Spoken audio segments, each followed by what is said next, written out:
31 December એટલે કે 31ની ઉજવણીને આડે હવે ગણતરીના દિવસો બાકી રહ્યા છે, ત્યારે શહેરમાં દારૂ ઘુસાડવા માટે બુટલેગરો સક્રિય બન્યા છે. જોકે રાજકોટ શહેર ક્રાઇમ બ્રાન્ચે આ બુટલેગરોના મનસૂબા પર પાણી ફેરવી દીધું છે. ક્રાઇમ બ્રાન્ચની ટીમે મળેલી બાતમીના આધારે મૈસૂર ભગત ચોકડી પાસે વોચ ગોઠવી હતી અને આ દરમિયાન શંકાસ્પદ હાલતમાં નીકળેલા એક આઈસર ટ્રકને રોકી તેની તલાશી લેતા પોલીસને અંદરથી વિદેશી દારૂનો જંગી જથ્થો મળી આવ્યો હતો. નવા વર્ષની ઉજવણીમાં કોઈ નશાખોરી કે અસામાજિક પ્રવૃત્તિ ન થાય તે માટે રાજકોટ પોલીસ અત્યારથી જ એક્શન મોડમાં આવી છે અને આ જંગી જથ્થો ઝડપી પાડી મોટી સફળતા મેળવી છે.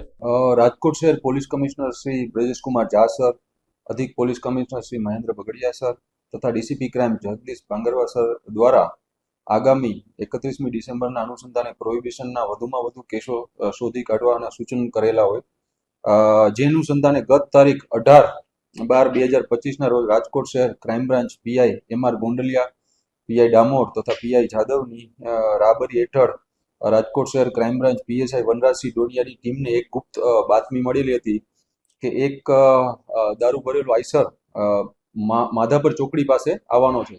જે આધારે આ આઈસરને પકડવામાં આવતા તેમાંથી છાપાની પસ્તીની આડમાં રહેલો 6000 બોટલ દારૂ, જેની ટ્રક સાથે કુલ મુદ્દામાલ કિંમત 28,82,000 છે, તેને પકડી પાડવામાં આવેલ છે.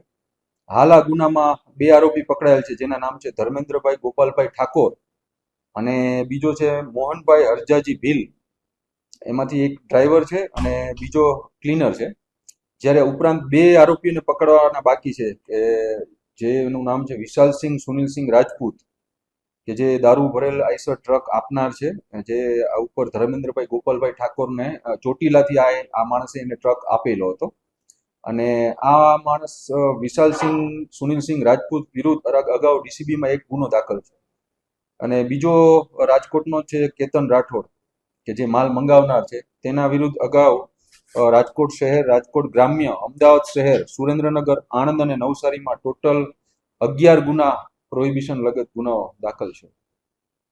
હાલ આ તમામ આરોપીઓને, આ બંને આરોપીઓને વિરુદ્ધ પ્રોહિબિશન કલમ ગુનો નોંધી વધુ તપાસ તજવીજ ચાલુમાં છે. પ્રાથમિક પૂછપરછ કરતા ધર્મેન્દ્રભાઈ ગોપાલભાઈ ઠાકોર અને મોહનભાઈ હરજાજી ભીલની પ્રાથમિક પૂછપરછ કરતા તેમને કીધું હતું કે વિશાલસિંહ સુનિલસિંહ રાજપૂત છે, એ માણસ એને ચોટીલાથી આપીને આવ્યો હતો.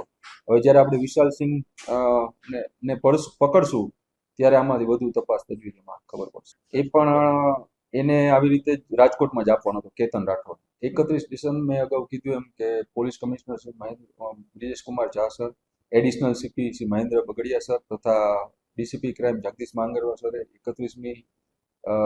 આગામી 31મી ડિસેમ્બરને અનુસંધાને વધુમાં વધુ પ્રોહિબિશનના કેસ કરવાનો સૂચના આપેલી છે. આ ઉપરાંત પ્રોહિબિશન ડ્રાઈવ પણ આપેલી છે.